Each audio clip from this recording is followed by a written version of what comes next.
Let's take a look at Friday. There are 9 games on in the NBA. Who can we stream in? Who can we add? Who can we watch? Who can we listen to? Michael Bolton is the only answer. Thanks, Josh. It's Michael Bolton here, and it's time for another episode of the Locked On Fantasy Basketball Podcast. Let's get to it. Let's get to it, indeed. You are Locked On Fantasy, your daily NBA fantasy podcast. Part of the Locked On Podcast Network. Your team every day. Hello and welcome to the Locked On Fantasy Basketball Podcast, brought to you by Basketball Monster. My name is Josh Lloyd and I'm disturbed. I'm depressed. I'm inadequate. I've got it all. I'm also the lead fantasy analyst at basketballmonster.com, and you can find me on Blue Sky, joshlloyd.bsky.social, on Twitter at redrock_bball, on TikTok at redrock_bball, and on Instagram at Locked On Fantasy Basketball.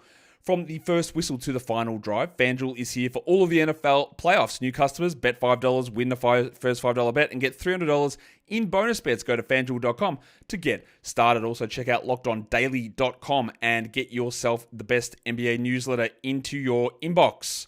I'd like some comments on this video. If you've got them, just whatever. Just throw some out there. I'll give you something specific to comment on if you want. I'm sure you won't.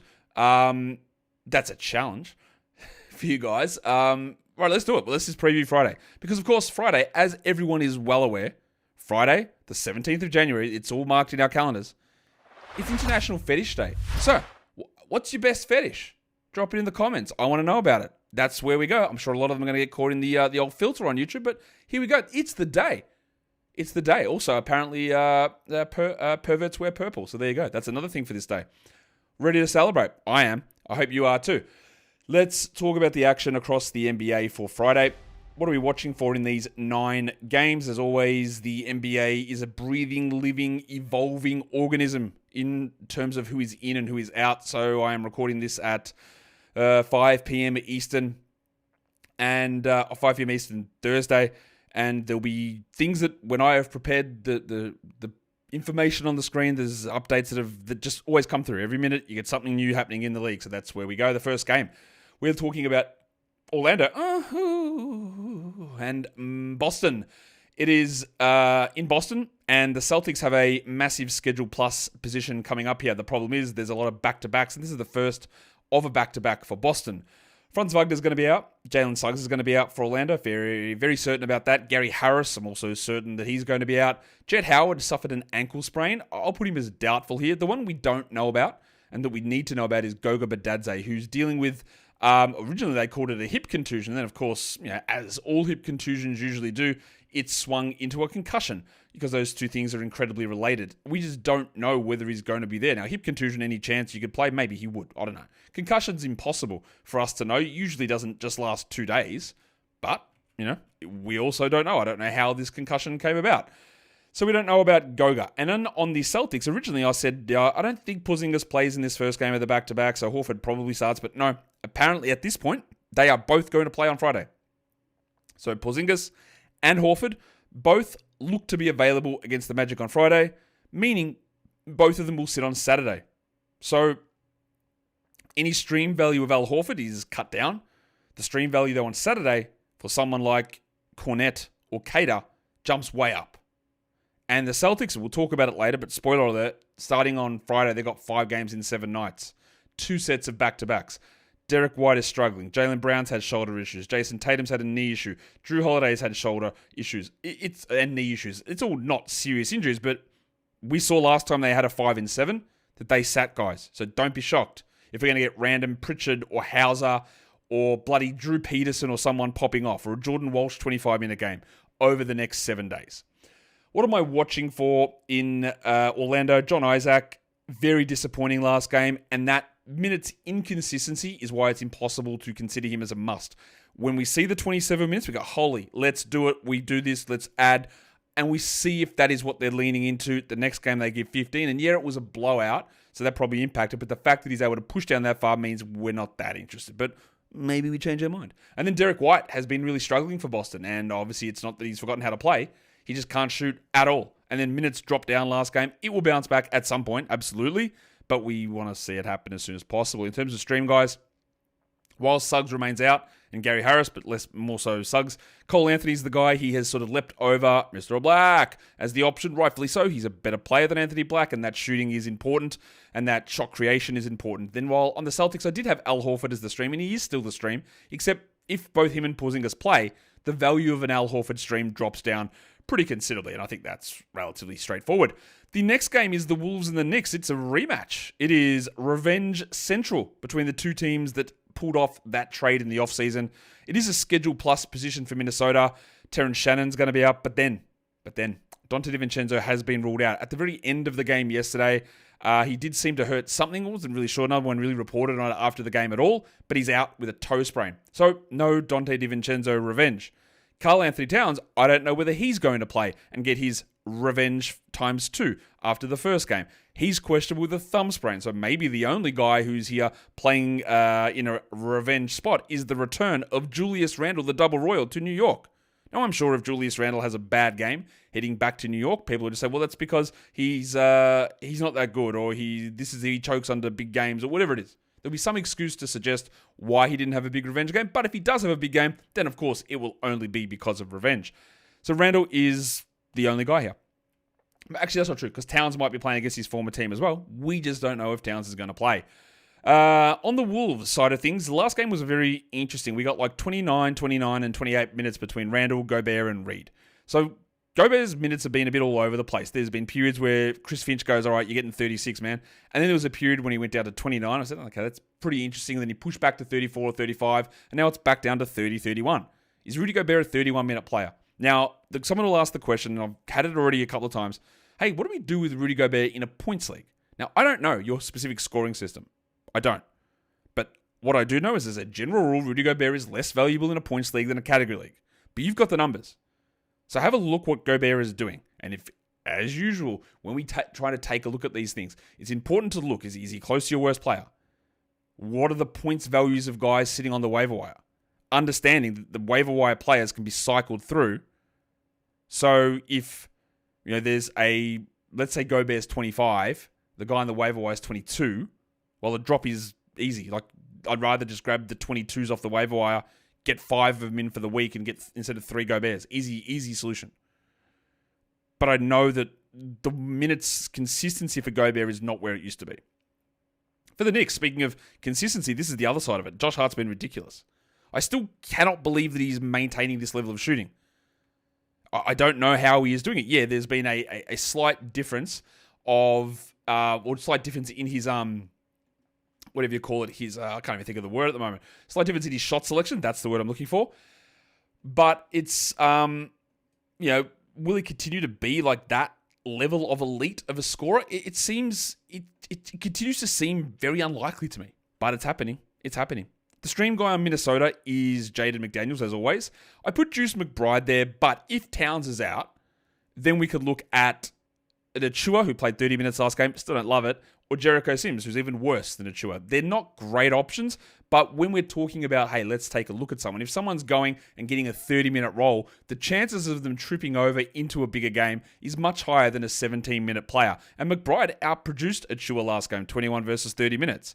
But usually, you just want to go onto the guy that gets more minutes, unless it's Cody Williams. But you do want to usually go to the guy getting more minutes with the hope that they just find a way to get that extra value. That's the hope. That's the hope that we get that extra playing time and go from there.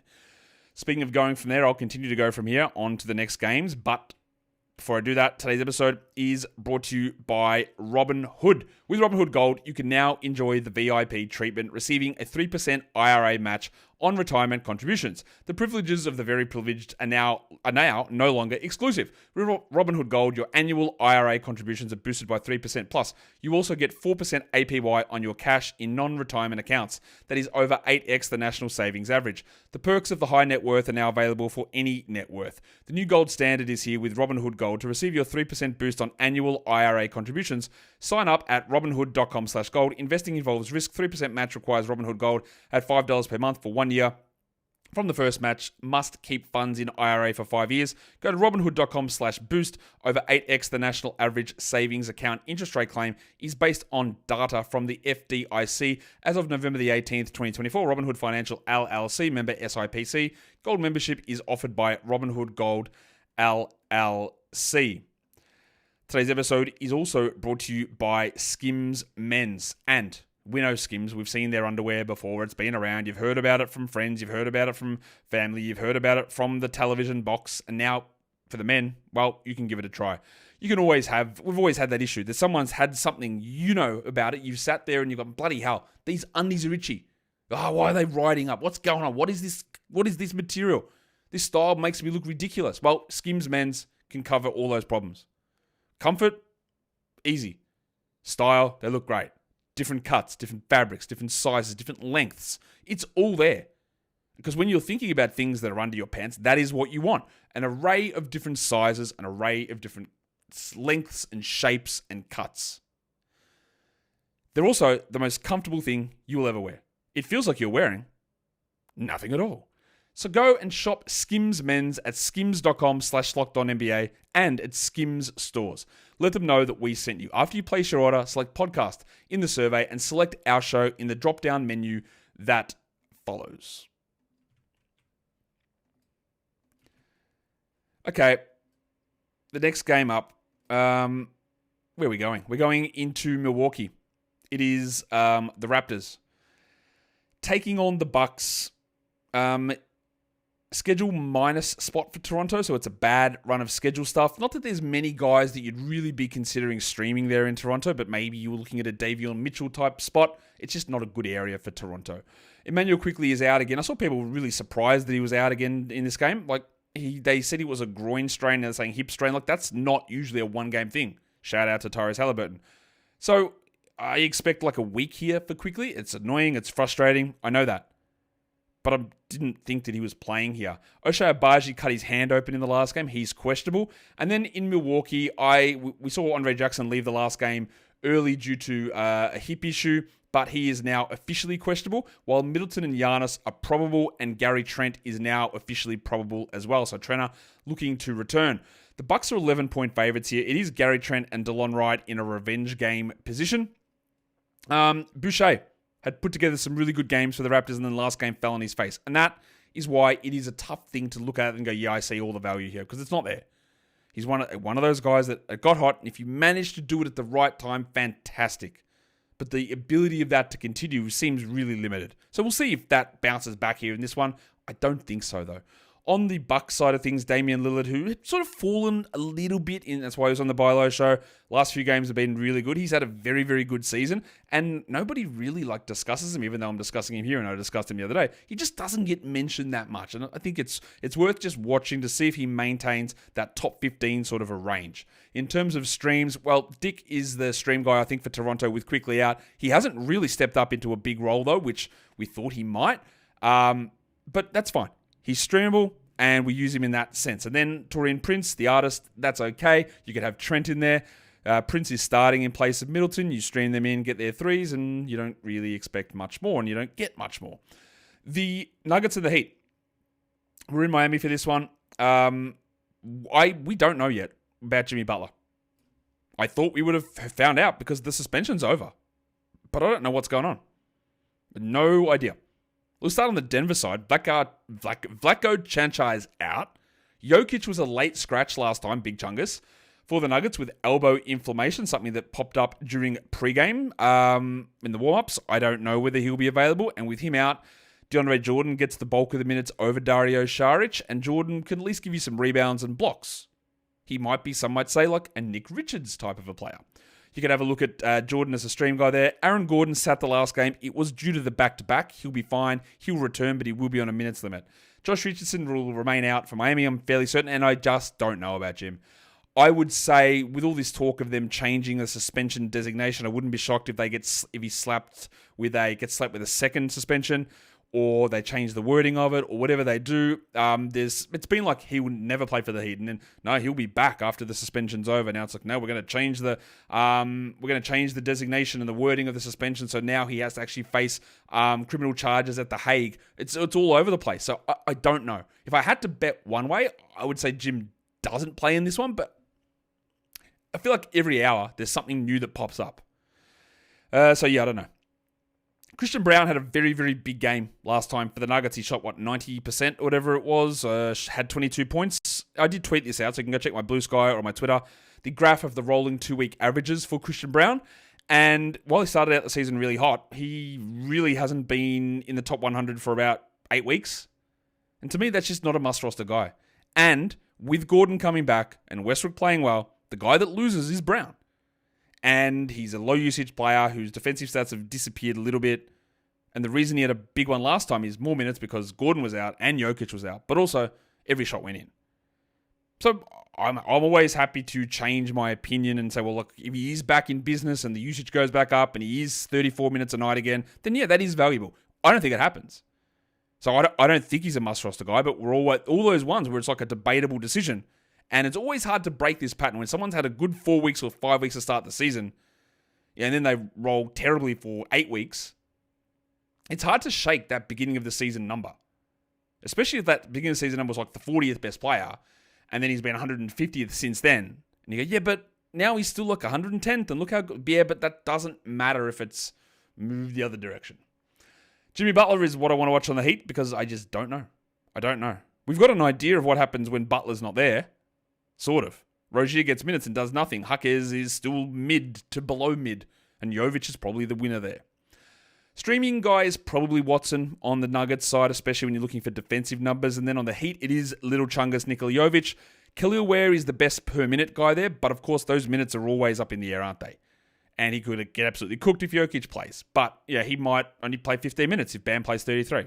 But Bam is also, much like Gobert from an earlier callback, his minutes are well down at the moment. And the back is definitely causing a problem. This game, man, could be pretty rough. Utah. Yeah, the old Utah Jazzmen. Up against the big fellas, the New Orleans Pelicans. And one thing that I am doing a lot at the moment when trying to project out the Jazz and what they're going to do is having a look at who they play. Because I think when there is a risk that they're playing a team that's not very good, they are going to be very liberal with sitting guys. So, for example, their next two games against the Pelicans and against the Pelicans. But then they play the Thunder, then the Grizzlies, then the Bucks, then the Warriors, then the Wolves. And they're going to lose those games anyway. So maybe, then the Magic. And then there's the Pacers. So there is a run of games here where the Jazz are against really good opponents and a lot of the guys might be able to play. They don't want to risk it, of course, but they might be able to play and then they can sit some of those guys down against the worst teams. But the next two, against the Pelicans, I would be shocked if we see a lot of guys out there. This is the final game this week for both the Jazz and the Pelicans. Johnny Juzang's going to be out, Jordan Clarkson's going to be out, and that's why I've labelled John Collins doubtful with his hip/personal issue and Lauri Markkanen doubtful with his back spasms. I just don't think they'll play this one. Now, they did label Colin Sexton out last game for rest. You know what they have been doing, and this is worth noting, is that for the last, I'd say 4 weeks, every day on the injury report, they put Colin Sexton and they say, playing, finger. He's got some sort of avulsion, fracture or whatever. But they made a point of saying he has got a finger injury and he is playing. They've done that for 4 or so weeks. And I'd actually never really thought about it until right now. They rested him the last game, so I would not be shocked if that injury designation pops back up. Colin Sexton, finger, out. Just be aware of it, because they can't just keep resting. But they have made a point of doing this, and we've seen a few teams do this in the past. They've made a point of doing this, of putting an injury on there and say, look at him, he's playing through it, he's playing through it, he's playing through it, he's playing through it for weeks and weeks and weeks and weeks. So much so, I'm just going to stop telling us this. I know he's playing. But now, maybe. Tinfoil, Josh? I guess we'll find out. So if you see Colin Sexton out of this game with a finger issue, well, your boy got it. If not, forget I said anything. But otherwise, maybe he plays. For the Pelicans, Ingram and Jones are going to be out. Alvarado left the last game early, didn't return. We'll see on that one. And Zion sat the last game, second half, back-to-back, hamstring. He'll be back. I'm guessing somewhat limited minutes. On the Jazz, I want to see Isaiah Collier. Because at the moment, I don't know how else you're getting 7 assists from anybody off the wire. You can't. Yeah, he can be dreadful in other areas, but if you just forget the points part of it, 5 rebounds, 7 assists, 2 steals, completely realistic expectation. Especially if Sexo is out. We already know Juzang and Clarkson are out, so even if Sexton plays, he might get 28 minutes and you get 32 from George and 28 from Collier. So I'm actually on board with that in Collier, understanding you might get a 3-point game on 11%. And then CJ McCollum. Someone said that every game he just messes with his sliders. He's only got so many points to distribute, so he has to change them up. And it's true. I mean, it's not true, but it's true in the sense of, what am I going to get? 10% shooting? 9 of 9 from the line? 1 of 4 from the line? 7 blocks? 8 assists? 24 points on 2 shots?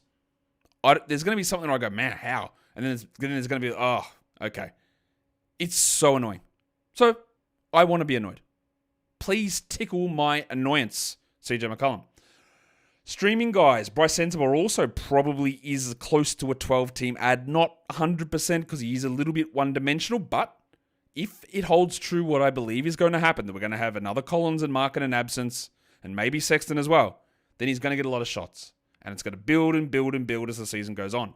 And then Yves Missi is a stream guy, but with Zion playing, we should be very worried about the level of participation in the game of Yves Missi. As we've seen, it doesn't tend to go super well in those games. Today's episode is brought to you by FanDuel Sportsbook. From the first whistle to the final drive, FanDuel is with you, beside you, alongside you, all through the NFL playoffs. And right now, new customers can bet $5 and get $300 in bonus bets if you win your first bet. That is $300 to keep all of the action going. The FanDuel app is easy to navigate, and the variety of bets keeps every game exciting. And when you win, you get paid instantly straight into your account. Betting on your favorite team, the favorite matchup, where you see the best angles. It's all there. You can do whatever you want on FanDuel with so many different options. So go to join at FanDuel.com right now and get started with $300 in bonus bets if you win that first $5 bet. That is FanDuel.com. Make this playoff season unforgettable with FanDuel, an official sportsbook partner of the NFL, and don't forget to gamble responsibly. Let's go to the 6th game of the day. There's been some injury updates as well as I'm recording this, as we know. Jokic is officially questionable. Jamal Murray popped up as probable. What else has happened from the games that I've talked about already? They actually listed Aaron Gordon as questionable, which is curious. I don't know really why they would do that. But anyway, and Goga Bitadze is out. So the value stream of Wendell Carter actually jumps up in that list. And now we talk Hornets Bulls, and there's been some updates here as well. This is a Schedule Plus spot for the Bulls, and they are 4.5-point favorites against the Hornets. Trey Mann's going to be out for the Hornets. This could be the game that Josh Okogie makes his season debut, but it'll be him, it'll be Cody Martin and Josh Green all sort of battling for those garbage time, can't shoot, wing defender type minutes. And it doesn't really mean much for most leagues. Torrey Craig's going to be out for the Bulls.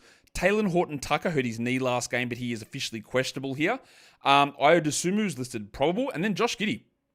Hip soreness. Okay. He's listed questionable. Kobe White also listed probable with the neck issue. So are the Bulls preparing for a rotating cast of guard absences? Dosunmu, White, Giddey, there's Lonzo in there. All of them, look, because it's hard. It's hard. It's very, very difficult to find enough minutes for all of those guys on a regular basis. So are they going to just sort of sit and rotate guys through? Probably not, considering that Dosunmu and White are both probable, but maybe Giddey sits. And maybe they realized, hey, we're not very good after they lost to Keaton Wallace and Daquan Mr. Plowden. But it's the Bulls, man, so I'm not really sure they buy that. We'll see. Lonzo will return in this one. He was out the last game, second half of back-to-back, so he'll play. It's a Taj Gibson revenge game. That's not how words go. Revenge game spot. Mark Williams cooked last game for the Hornets. Will he do that again? Now, I believe that those 36 minutes that Williams played was largely because Moussa Diabate was stuck down in the G League. But if Williams is a 36-minute night player, then let's go. I really don't think... And if Charles Lee was keeping Mark Williams at 28 minutes because he had to play Nick Richards, well, that's basically a fireable offense. So I don't think that Nick Richards being traded meant now finally we can play Nick Richards the minutes we want, because that is crazy, because one of those players is good and the other now plays for Phoenix. But I think it's largely because Moussa Diabate was unavailable. And we'll see what they do here, whether Diabate comes back up and how that impacts Mark. But we got to watch it. I also need to watch what they do with Dosunmu. 26 minutes of Ayo Dosunmu, not close to enough, right? Not enough to be a 12-team league guy. 30, borderline. But then you want him to get to 16 usage because he might sit at 13 when everyone's healthy. He's a very weird player that people love for whatever reason. I don't really get it. To me, he's quite a mid guy that needs to really be an impactful fantasy guy. He needs 37 minutes a night and be in a primary ball handling role.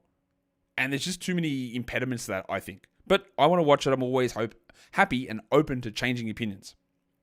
I think Cody Martin is probably the stream in Charlotte. I've had people asking, hey, is Moussa Diabate a 12-team ad? No, absolutely not. But he's a deeper league ad. And then Lonzo is the stream guy on the Chicago side of things. And watching his minutes is going to be really bloody interesting as well. The next game, Thunder, Mavs. Interesting injury report in this one. Now, the Thunder are on a back-to-back here, so they're the only team playing Thursday and Friday. Hartenstein's out, Holmgren's out, AJ Mitchell is out, and I don't believe that Alex Caruso will play here. He's had this hip issue all season. He's playing on Thursday, so I don't think he plays Friday, but he could. But I'm putting him as doubtful. Doncic is out, Dante Exum is out, Derek Lively is officially out, but then the interesting thing is that Kyrie, who sat the last game, we thought it was just the back-to-back, much like Aaron Gordon, they've put him as questionable. I thought for sure he's just playing. Now, is this just the NBA teams covering themselves? Did he return too early from his bulging disc and he aggravated it? If he's ruled out of this game, then I am incredibly worried. I'm incredibly worried that something happened in that game when he returned versus just a routine. Because the thing is after that game, Tuesday, Kyrie's like, I'm playing Wednesday. And the Mavs went, nah, absolutely not. You're not. What are you talking about? And now another questionable tag? I don't know. Sometimes I think a lot of it is bookmaking or bookkeeping stuff as well. Like, you only had a one-game absence. We've got to be really cautious. The NBA is going to come and get us. Let's put you on the injury report for the next one. I think some of it is that too. So I'd be pretty surprised if both Aaron Gordon and Kyrie don't play. But I've got to, can't ignore it. On the Mavs side of things, I said that I'm watching Dosunmu. I'm not because he doesn't play for them. Dan Gafford's the easy guy to have here. Like, you just roster him while Lively's out. He was getting 15 minutes a night otherwise, and that's useless. But now we go that way. And then Pig Williams in Oklahoma City, although we get more information about what the Thunder do without Hartenstein in this game, the game on Thursday. And it is not the same thing as what happened last time. Because last time, when Chet and Hartenstein were out, Jalen Williams, big Jalen Williams, Pig Williams, was not available. But he is now. So I think he's going to be the guy that gets the bulk of whatever those minutes are. Not 30 necessarily, but the bulk there. And then Najee Marshall, you have Spencer Dinwiddie. They're streamable guys for the Mavs. And if Kyrie is out, I would put Spencer ahead of Najee on that list. We saw this game already on Wednesday, and we're going to see it again on Friday. Grizzlies, Spurs. Memphis won that one pretty easily. They're 3.5-point favorites here. It is a negative schedule spot here for the Spurs. They're about to travel over to Paris for the Paris game. So there's a really light week, a light period coming up for the Spurs as well. So just be aware of that.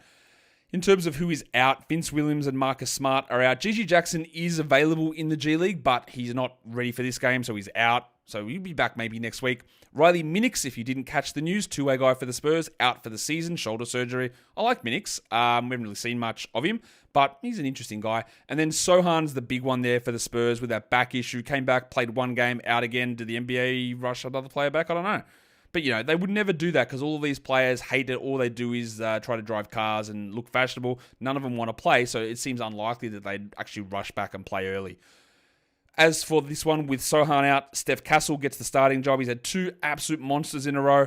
I do find it hard to believe he will be the usage leader on this team every game. But it happened. So we keep an eye on that. That's what I'm watching on the Spurs. For the Grizzlies, like Zach Edey, he didn't do anything last game. They are not using him in any way similar to how he was used in college. And that makes him relatively useless from our perspective. In terms of stream guys, Brandon Clark is probably an option, but he's also quite hit or miss. And then if Sohan is out in particular, then the Horse Keldon Johnson and Steph Castle become pretty good options. If Sohan plays, Castle's role probably drops a little bit, and then Johnson's a little bit more consistent in terms of his scoring ability. The last game, we're looking at the Nets and the Lakers, and I don't know what to tell you, man, about the Nets. I don't know. I don't know what to say. It's a schedule plus spot for Brooklyn, so I guess that's good.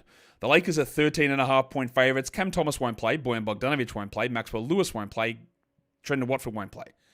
Now, Cam Johnson, it was a back-to-back last time out, and then Jordi Fernandez made a point of saying, no, this isn't because it's a back-to-back. He re-jammed his ankles, what do you call it? He jammed his ankle in the game on Tuesday, played through it, and then sat Wednesday. So, did he actually re-injure it? So now, it wasn't just a rest and is an automatic return to action here? I don't know. And we know that the Nets are going to give every chance to not play guys. The next one of those is D'Angelo Russell, who was not on the injury report for Wednesday and then appeared as questionable with shin/hamstring and then was out. I expect that D'Lo comes back, but I'm worried that they're just going to be playing him 22 minutes a night now. Which, he was great in that 22 minutes the other day, but it's going to be frustrating. In the end, he will end up being a drop. I'm pretty sure of that. I just don't know when that'll happen. I think Ben Simmons has got no problem returning here. He will be back. He set the last game back-to-back. He'll be fine. He'll play here. And then the Lakers, no Wood, no Vanderbilt Bar. Hood Schifino, I'm sure, is going to be doubtful again. Bronny James with an illness. Two of the players that we could care less about. And then Dorian Finney-Smith missed the last game for personal reasons. This is a revenge game for Finney-Smith and Shake Milton and D'Angelo Russell. But like the Wolves and Knicks game, maybe Russell and Finney-Smith don't even play. What is on my radar for the Nets? Well, Noah Clowney was pretty bad in the last game. He was pretty good the game before that. It's more just about role, usage, and minutes and where they position him. That's what I want to watch as we move forward through this season. On the Lakers, Austin Reeves, I keep getting questions about Reeves as well, but hey, can these assists sort of keep up? I actually think they can. I don't think they'll be looking to bring in another point guard here. I think that he is that. That is their point guard. So I think it actually can hold at that level. In terms of stream guys, Ben Simmons is there for the Nets. There's going to be a million other Keon Johnsons and Zaire Williamses and Tosin Ebwanwans and Dayron Sharps and Noah Clowneys. There's a million different guys that can pop up at any point. Maybe the Vulture, Reece Beekman at some stage. But Simmons is again, it's crazy to say this, but Ben Simmons is the more safe and secure stream guy. Amazingly. And then Max Christie, who's sort of on the fringes of being a must-roster guy, a little bit in the Jaden McDaniels territory, which is fine. You stream him in, you can use him, and if one of LeBron or Davis goes down, then he's a clear must. But for now, he sort of sits on the periphery there. Let's take a look at some schedule stuff. What can we take out of the fantasy schedule to get us an advantage? Back-to-backs, there are two teams playing Friday and Saturday. Both are streamable days. The Celtics and the Wolves. We already talked about how the Celtics are going to have absences from Porzingis and Horford on Saturday. The Wolves have got DiVincenzo out on Friday, so he might play Saturday. I don't know. But no one else is really at much of a risk of sitting. But that is the schedule plus spot where Jaden McDaniels becomes a must. Because you've got two games here and you've got a schedule plus scenario for the Wolves. That's where he becomes a guy to roster versus a guy to just sort of leave on the wire. It's all about playing the advantageous schedules. If we look at chunks, which is the next 5 days, who's got 3 games in the next 5 days who are all 60% plus available? The Heat are one of those teams. And, of course, thanks to the Jimmy Butler scenario, we don't really know what's going on. But Jovic, Jaquez, Ware, when you've got a schedule advantage spot, it's interesting. The Wolves, Jaden McDaniels, just talked about that. Ben Simmons and the Nets, they don't actually have a back-to-back in this grouping, so Simmons should get 3 games in. Plus, whatever cornucopia of bullshit the other guys throw out there. Zaire or Keon or Clowney, so a lot of Nets guys there. Tamani Kamara and the Blazers, along with Scoot, although Scoot could easily play 23 minutes if Grant and or Avdia are back. And then Kentavious Caldwell-Pope and the Magic in that stream spot. You could even throw Wendell Carter in there. But of course, Carter's value drops if Goga returns and plays in those games. In the 5s and 2s, there's 2 teams that actually fit here. Over the next 7 days, Boston plays 5 games. Over the next 7 days, Indiana plays 2. Bad schedule spot. Aaron Nesmith is returning for the Pacers today. Halliburton's dealing with his groin issue. So your stream of if it is a McConnell or Jarris Walker, the value of 2 games in 7 nights is so minimal. And you're not rushing for a Toppin or a Nesmith or Walker or Bryant or whatever. Bad schedule spot for the Indiana Pacers here. That brings us to talk about streaming. The streams of the day for Friday with 9 games on. That's the wrong one. What am I doing? Let's look at the streams of the day. Where is it? Oh, it's coming. Good work. Bryce Sensabaugh I do like, but again, with so many of these, there are assumptions that have to be made. I'm assuming that Markkanen and Collins don't play. I also am assuming at the moment that Sexton does, but he might not. But I like Sensabaugh. Could be bad. Pig Williams, again, making the assumption that he gets like 25 plus minutes, but we'll see on Thursday. He's a 12-team guy. 14-team, Isaiah Collier. That could boost even further if Sexton is out. And 16-team, I go Pat Williams. For a Yahoo point stream, I go Cole Anthony. And then an ESPN point stream, it's Bryce Sensabaugh. But again, understanding that I just don't know how those injury reports are going to shake out. If we just look at a few more 10-team category stream guys, Sensabaugh, Simmons, Ben Simmons, of course, Jalen Pig Williams, Isaiah Collier, Patrick Williams, and Wendell Carter Jr., especially with the absence of Goga Badadze. For your 12-teamers, Peyton Watson, Aaron Wiggins, Drew Eubanks, Kyle Filipowski. Again, we assume in that spot that John Collins and Markkanen are out. Najee Marshall and Kenrich Williams. And now we go on to some deeper league ones. Again, understanding that there are some weirdo Jazz scenarios here, but I've got Cody Martin, I've got Haywood Highsmith, Sam Hauser, I've got Micah Potter, Torian Prince, and Duncan Robinson. For Yahoo points leagues, Cole Anthony, Bryce Sensabaugh, Nikola Jovic, Jalen Williams, Ayo Dosunmu, and Wendell Carter Jr. And lastly, for ESPN points leagues, Bryce Sensabaugh, Cole Anthony, Nikola Jovic, Ayo Dosunmu, Jalen Williams, and Lonzo Ball. And that is a preview for Friday. Again, just keep up to date with all the information the best way you can, because things will change as they always do. The things that usually don't change are the team's schedules outside of natural disasters. So planning for bulk volume of games is a good way of just giving you a safe floor value, because injuries and weirdness can happen at any point. But usually, the games are going to happen when the games are going to happen. Hit a thumb on the video if you can. That would be great. Don't forget your little task of dropping a comment of what you need to drop a comment on. And also just make sure that you're doing a good thing today for yourself, for someone else. Lift up someone else's day. Give them a pat on the ass. Go, hey, good job on that. Mike, bang, loved the report. Probably don't do that. That might get you in trouble in the office. But also just look back on your day. What did you do well? And say, that was great. I can do a good thing. Guys, we are done here. Thank you so much for listening, everyone. See ya.